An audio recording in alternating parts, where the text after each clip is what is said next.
Good afternoon. Welcome to this week's episode of Safety Culture Solutions, brought to you by Safety Culture Strategies. I'm Mike Kinney, your host. Each week I have the pleasure with some amazing featured guests join me in studio remotely from throughout the United States and Canada. We're currently also entertaining. We have some guests from Australia and Spain. They're saying, Mike, sign me up. Well, I've been very grateful and very humbled by the credentials and the august body of individuals that have shared their time and knowledge on our little production. Today, I'm really, truly honored, and we have a very special couple with us, Russ and Laurel Youngstrom. They're the husband and wife founder of Youngstrom Safety, and for over 20 years, they've been reaching out to audiences of all industries, moving safety from their heads to their hearts. They do this by encouraging listeners to think about an accident and how it would impact their loved ones. Russ, a work-related paraplegic, and Laurel are safety advocates and keynote speakers. They are available to share their powerful story, two different perspectives, by the way, about personal responsibility and safety at meetings, conferences, training, and job sites throughout the country, in person and virtually. They have spoken to tens of thousands of workers in 28 states, from on-site in the back of a pickup to large conference centers. Their message is always the same. Being unsafe is selfish. Russ and Lauren, welcome so much, and thank you for joining us today on Safety Culture Solutions. How you all doing? Doing great. Excellent. And we've had a chance to talk before, and I shared when we first got in studio this morning, I am very, very enamored with how you've chosen to embrace this and raise the awareness of others. For our viewers today, you're not going to see our traditional big picture thoughts on a lot of leadership and the workers and what safety culture truly means. We're going to have a little different shift today, so please be patient with me. So I'll let you guys kind of take the lead, and maybe Russ or Lauren, whatever works for you guys. Can you kind of lead us kind of what led up to the accident? And Lauren, like in your case, just I think you were at work when you got the phone call, just so people kind of get a sense of just how everything changed in just a few seconds. Yeah, I was at work. I was working in a nursing home up in Washington State, and my supervisor told me I had a phone call, and I thought, well, that's odd because I don't get phone calls at work. And it was, I don't remember if it was the hospital or if it was his supervisor or superintendent or whoever it was. They called and they just told me that Russ had been in a very serious accident and that I had to get to the hospital right away. So I didn't know what to do. I drove myself to the hospital, and all the way there, I just didn't really even know if I was already a widow. I thought maybe when I got there, I would see a person in a white coat, and they'd come out, and I was just afraid of what I was going to hear. Maybe that he didn't make it. Wow. So that was probably a pretty long drive, huh, Lauren? It was. I don't know how long it took, but it was dark and it was rainy. Wow. And it was 5 o'clock rush hour. Of course, right? So now you got to deal with traffic with everything else, and you still don't know what's going on with your, the man of your life. So Russ, just whatever you're comfortable with, kind of what led up on that to that event, sir? I've always been the risk taker. Okay. And that morning I woke up, gave Laurel a kiss goodbye, and looked at our son Spence's little race car bed. Stopped got my maple bar and my 4 shots of it, and drove to Everett, Washington. Right. And I was the first one there, and so I opened up the shed, and there it was, a clipboard, the safety meeting again. Yeah. So we all got there, listened to the short little safety meeting, and I was always working with a really good friend. And our goal was to power wash the outside of the paper mill. And so we're cruising along. I'm not tied off hardly at all from 180 feet down. That's just my mentality or being selfish. And so we got down to a level, and then I saw it, the bad guy. He pulled his truck too far forward on the back side of the building. It was our safety guy. Oh, So, yeah, there you go. yeah, with binoculars, so I tied up immediately. We never got caught. Right. And so it was time for lunch. So we had lunch and got ready to go back from stops. You could go to our safety meeting. And the weather was terrible. We're like, fine. So walked up a flight of stairs, got a Snickers bar and a cup of coffee, signed the clipboard, and I listened to some guy that bored me with a laser pointer. There you go. And a kind of a nice shirt. So, so after that was done, we started power washing again. Everything's going good. Towards the end of the day, it was my idea. Let's tie off the scaffolding, the swing stage, to a handrail, and it soon be easy. It was my idea. I realized I had bad leverage, and so and I had my safety harness on at the time, and I unhooked it, and it went right by my friend, and he put his hand up and said, "No." I told him to F off. Wow. And we left it at that. I climbed up on top of the handrail to get better leverage.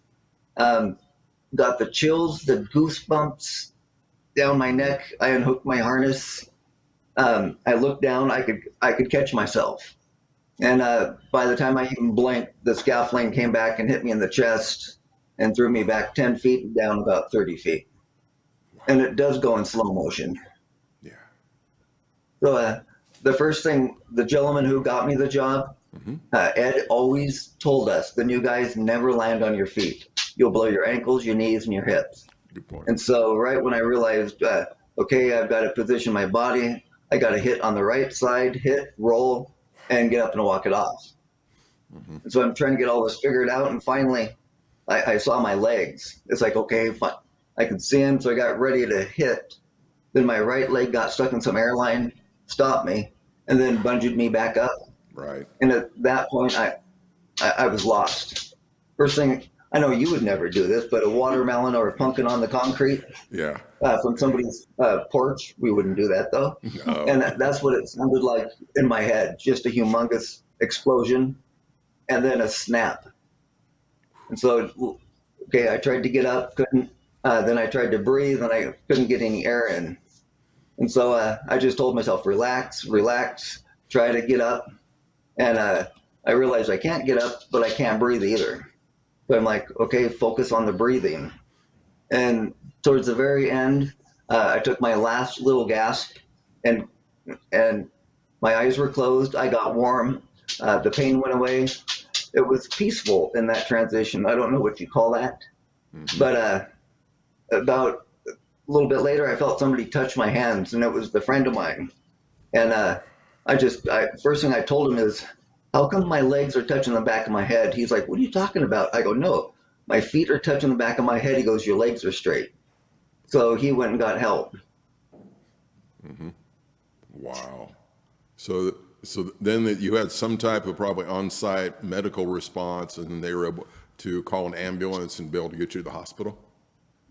Yeah, when one of them said to call AirVac, then the whole mood changed. Yeah. And I tried joking a little bit to kind of ease up the situation. And but once they said AirVac, then I got more serious. So they took me to the hospital. I started bleeding out inside. Yeah. So they took me to the nearest hospital. And they put me through the MRI scanner, the TC, and I came out the other side. And this female ninja trauma nurse leans over, gets about 2 inches from my face, and says, you broke your back in 3 places, severed your spinal cord, and you're confined to a wheelchair. Nope, nope, nope. Doesn't happen. Nope. It's not going to Don't happen. buy it. Right? Yeah. Nope. Wow. Wow. And then I got transported to the hospital, and I asked one guy what he was doing. He was seeing how many fingers he could put in the back of my head. One of them was doing a catheter. Other was the lungs, and so they were doing that. Mm-hmm. And the other lady was taking blood in the state of Washington. That's the first thing before they give you anything for discomfort. They draw your blood, and so I was thankful that this was just my stupidity that caused this. It wasn't anything else. And then the worst part of it was once I got stabilized, they took me to my own room, and then Laurel walks in through the door. I don't know what to say, so I told her what the trauma nurse said, and she didn't believe me because I'm the jokester. Right. And then the friend of mine pulled her aside, and they talked for a couple minutes in the corner, and then they broke down and cried. I cried, but from right there, it was a different lifestyle. Certainly. So what was some of the immediate response from like your coworkers or your boss or the safety guy with the binoculars? Just how did they respond? Were they supportive of you? So I know sometimes they'll be hesitant to even reach out. They don't know what to say. Yeah, when I was laying on the ground, the foreman supervisors walked over to me, and their first comment was, "There goes our effing safety record," and that didn't help the situation. Yeah, there was Wow. the gentleman that had the rope that let go of the rope, or it slipped out of his hands or whatever. He quit, and the next day he moved out of state. Never got that closure, and he Sure. kind of always felt, I think, that it was his fault. Russ never got a chance to tell him that whether he let go of the rope or not, he if he would have been tied off, then he wouldn't have fallen. Oh, And so, then and so the coworker, he was holding on the rope for that gate that actually swung and struck you, Russ? Yes. Okay, got it. Okay, now I got it. But yeah, if you had your body harness and you've been attached through your lanyard, you probably been a little sore when it slapped you in the chest, but you probably wouldn't have come completely out of the basket or the No. scaffolding, right? Wow. So the comment you made just a few minutes ago, Russ, I found really insightful. You're glad that nobody else was involved. I think it's how you put it, or you did it to yourself. Yeah, I didn't hurt. Yeah. So can you give me? I'm so thankful I didn't. Oh, on the inside, I didn't realize that the people that saw the fall had to go to counseling, job down for 3 days, and people immediately to treat me different. I'm still the same person. I'm just shorter. But you got a good one of the best. yeah, you got a good set of wheels, and I think I saw a post. You guys have a new wheelchair, right? Yeah, yeah, he did. I never thought in my life I'd be excited to get a wheelchair. It can kind of change your perspective. And for what it's worth, sir, I am offended when that boss came over to you right after this horrific event and essentially telling you, well, due to you, there goes our safety record. That offends me to no end. I have been with some management teams where they initially had that position, and I became on a quest to change how they look at this, because yeah, the impact on the individual is horrific.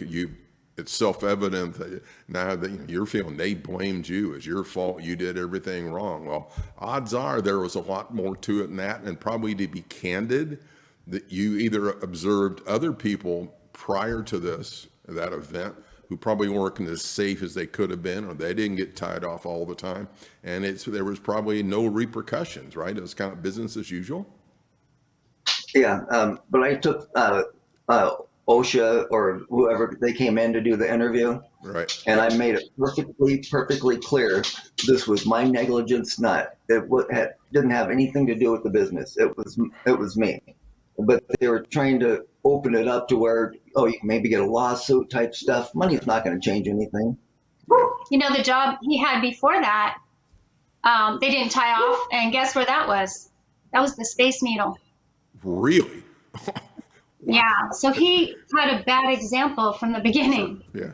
And so our viewers, if you've never been up around Seattle, the Space Needle's rather tall. So to be in that work environment, and it's almost like business as usual, don't worry about it. We're going to do a short break. And by the way, we are live with them at their home. You hear their puppy in the background. So maybe we'll be able to interview him before we get done. Don't go away. We'll be right back.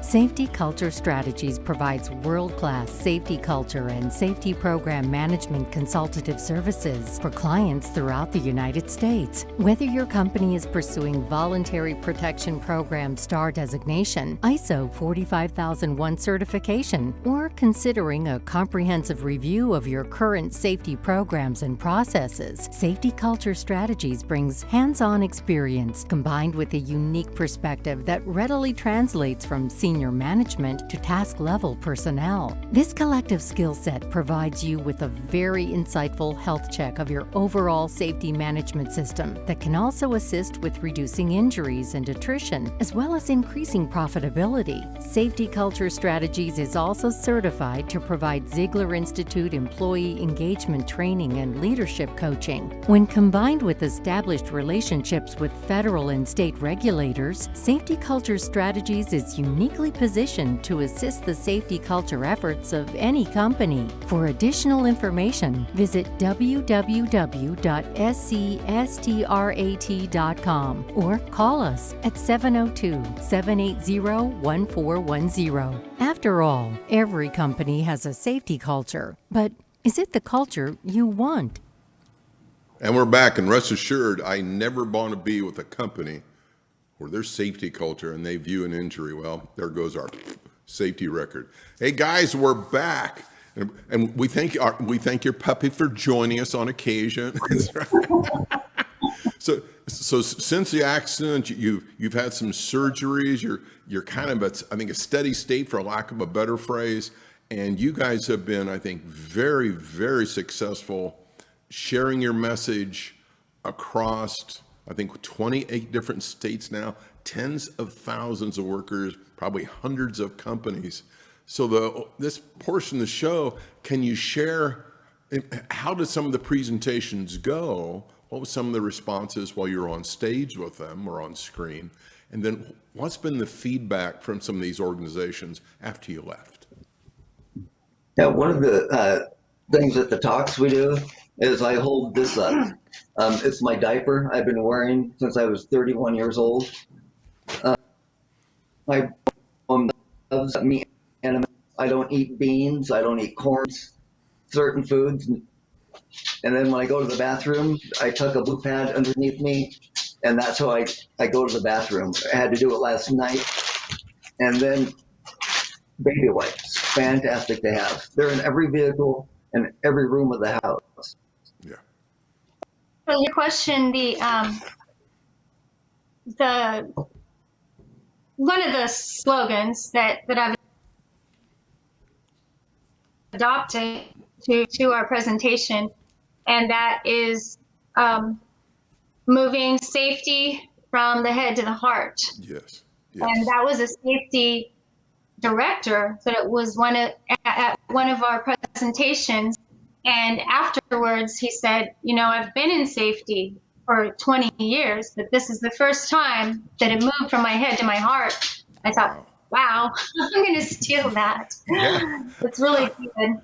Wow. So when you've been on stage and small groups, large groups, what's the overall response? Or because I've been in sessions where the people have spoken, and some people are being playing with their cell phone, or they're trying to take a nap, or they're trying to figure out what to order for lunch, and then sometimes you can hear a pin drop. They barely breathe. They are riveted to all into what's being shared. And Canada, I think the majority of your audience, they're probably more in that option B group than the options A.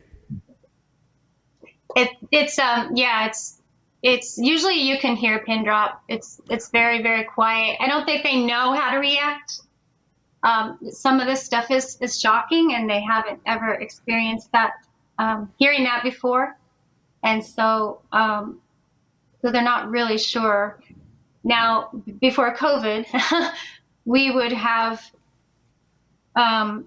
a lot of people come up and shake our hands and give us hugs afterwards and just say, thank you so much. You've changed my perception of safety. Or maybe they're going to go home and share it with their family.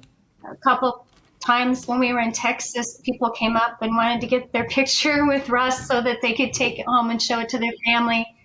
Family is so important to get involved in safety for any company. Absolutely correct. And anybody's been around me very long, I'm unapologetic about my faith. I'm kind of a faith-based guy. I always have been.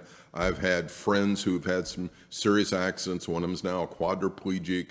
I think his faith really became his foundation. And like you're talking to Russ about getting excited about having a new wheelchair, I've been on boards with him for charitable organizations. He's excited when they have pizza for lunch. So I think, and he said, right? And said his faith, helped him recognize, okay, here's my new journey. My journey hasn't ended. It's just got a different path now. So, and so can you kind of share some of that perspective, just how faith helped you guys? One of the number one things people ask me, are you mad at God? It's like, no, God chose me and he saved my life by putting me in a wheelchair. So he gave me my wake up call. And when I climbed on top of that handrail, the chills, the goosebumps, that was him telling me, don't do this, don't do it. And I did it anyways. But yeah, I'm not mad at him, but I have a second chance in life.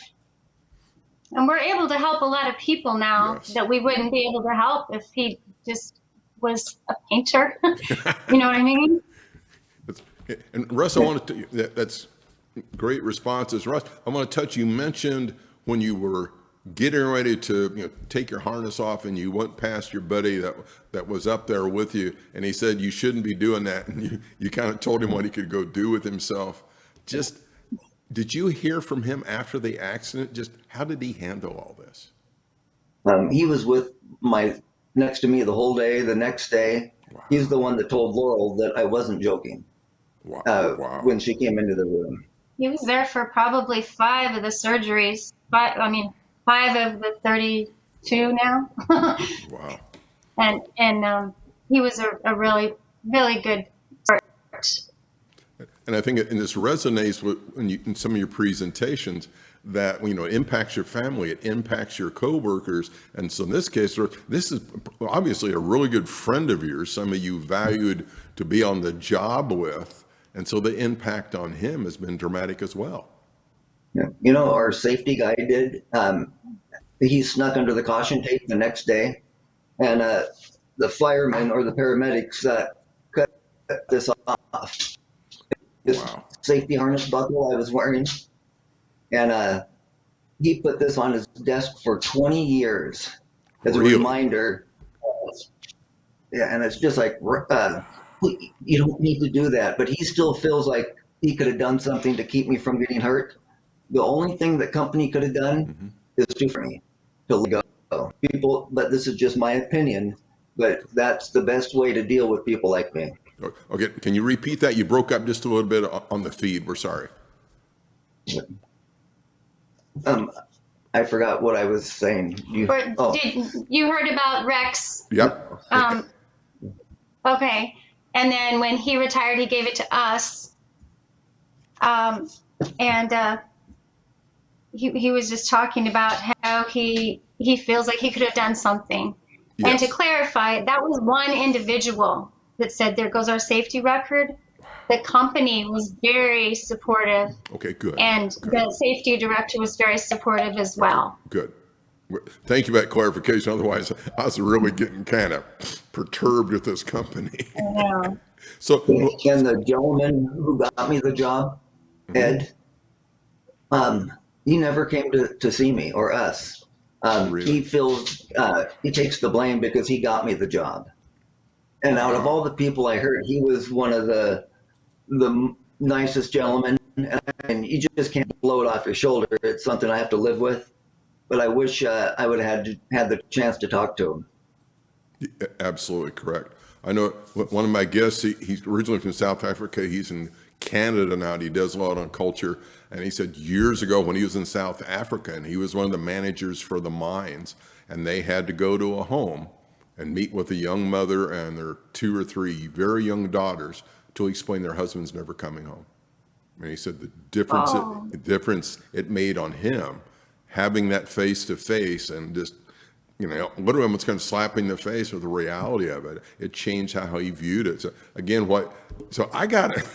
I gotta ask both you guys. So this is, your outlook on life is amazing. Your faith is to be complimented. So what made you decide to have the courage to get on stage with a whole bunch of strangers and say, look what happened to me, it could happen to you? Just what kind of led to that? I mean, this is breathtaking. The company asked me to speak at a meeting that they had every February. Right. And I said yes, but I chickened out for 2 years in a row. I was too embarrassed to see the people. Sure.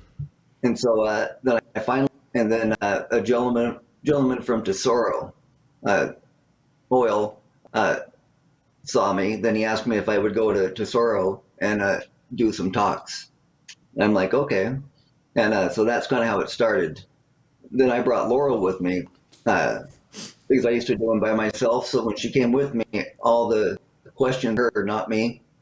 She took my glory. So. She stole your thunder. Yes. Wow. So go ahead. But she's got a huge impact, more than I do, I believe. Really? Of the story. Okay. And the guilt will never go away. Of Spencer, Laurel, other people. I'm just sad that I hurt that many people mentally. It's a very good point. Thank you. So Laurel, when he approaches you and say, okay, honey, I want you to go on stage with me. How'd that go for you the first couple of times? Well, I was there anyway. True. And then I kind of joined him. And then somebody had the idea of me starting it. And that seems to work best. It's our story, it's our life. And so it's not like we have to really memorize anything. We're just telling the story. Good for you. I'm not very good at memorizing. And I have to be candid. I think in this case, when you're speaking from the heart, it's everybody senses it. It's much more real. I've been to national conference. I've had the pleasure of being keynote, et cetera. And I'll see either other keynote speakers, and this whole thing, they just memorize it. It's rote.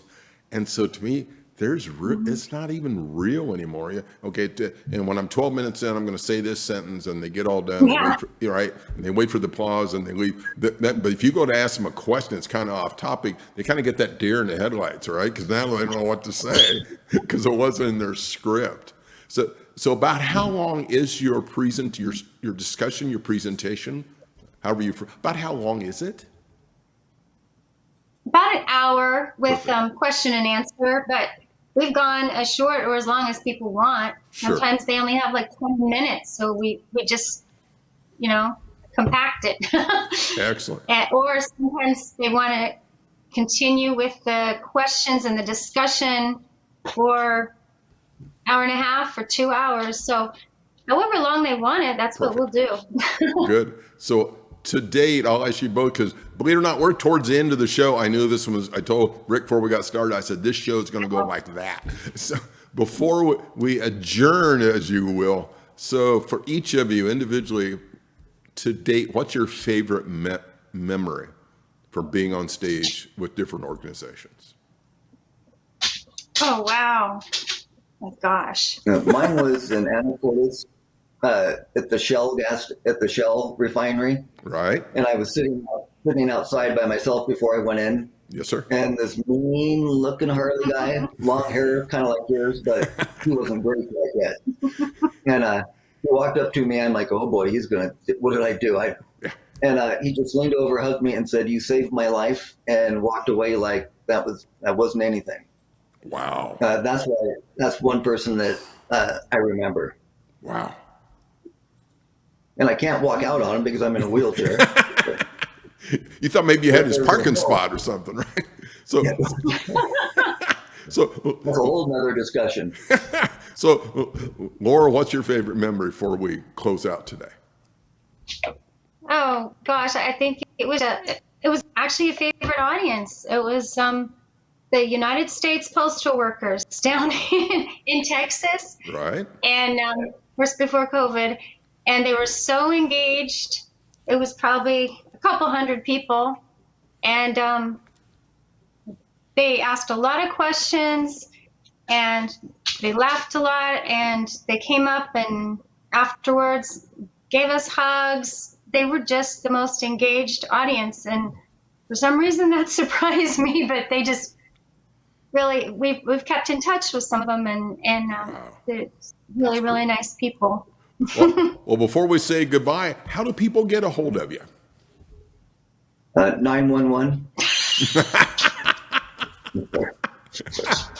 I really never know what he's going to say. Yeah, I like that. Oh, That'll work. God. So you must be calling for Russ. Yes. Yeah. No. There's the puppy. YoungstromSafety.com Okay. is our website, and then I also have Laurel Youngstrom on LinkedIn, or Okay. Youngstrom Safety on LinkedIn. Info@youngstromsafety.com if you wanted to email us. Excellent. Well, thank you guys so much for being on the show. Ladies and gentlemen, boys and girls, this is Russ and Laura Youngstrom of Youngstrom Safety. It's my pleasure. Rick, if you can bring it back up real quickly. Okay, sorry. We got to say goodbye to you guys. What's your puppy's name? I forgot to ask. What's the puppy's name? Oh, it's Tater. Tater. I love it. Well, thank you guys so much for being on the show. And I know I'm going to find you at a national conference, and I guarantee you I'll be in the front row. Bye-bye for now. Are you a Bye-bye. stalker? Thank Are you you. a stalker? I could be. If I give you a hug, get nervous. See you guys soon. Have a great weekend. Bye-bye. Ladies and gentlemen, that includes this week's episode of Safety Culture Solutions, brought to you by Safety Culture Strategies. People ask me, Mike, how can you get a hold of me? Well, thank you. You can call me at the office, 702-780-1410. Visit my website, www.scstrat.com, or send me an email. I make it easy, mike@scstrat.com. Until next time, enjoy your safety culture journey and make really sure you appreciate being unsafe is selfish. Bye-bye for now.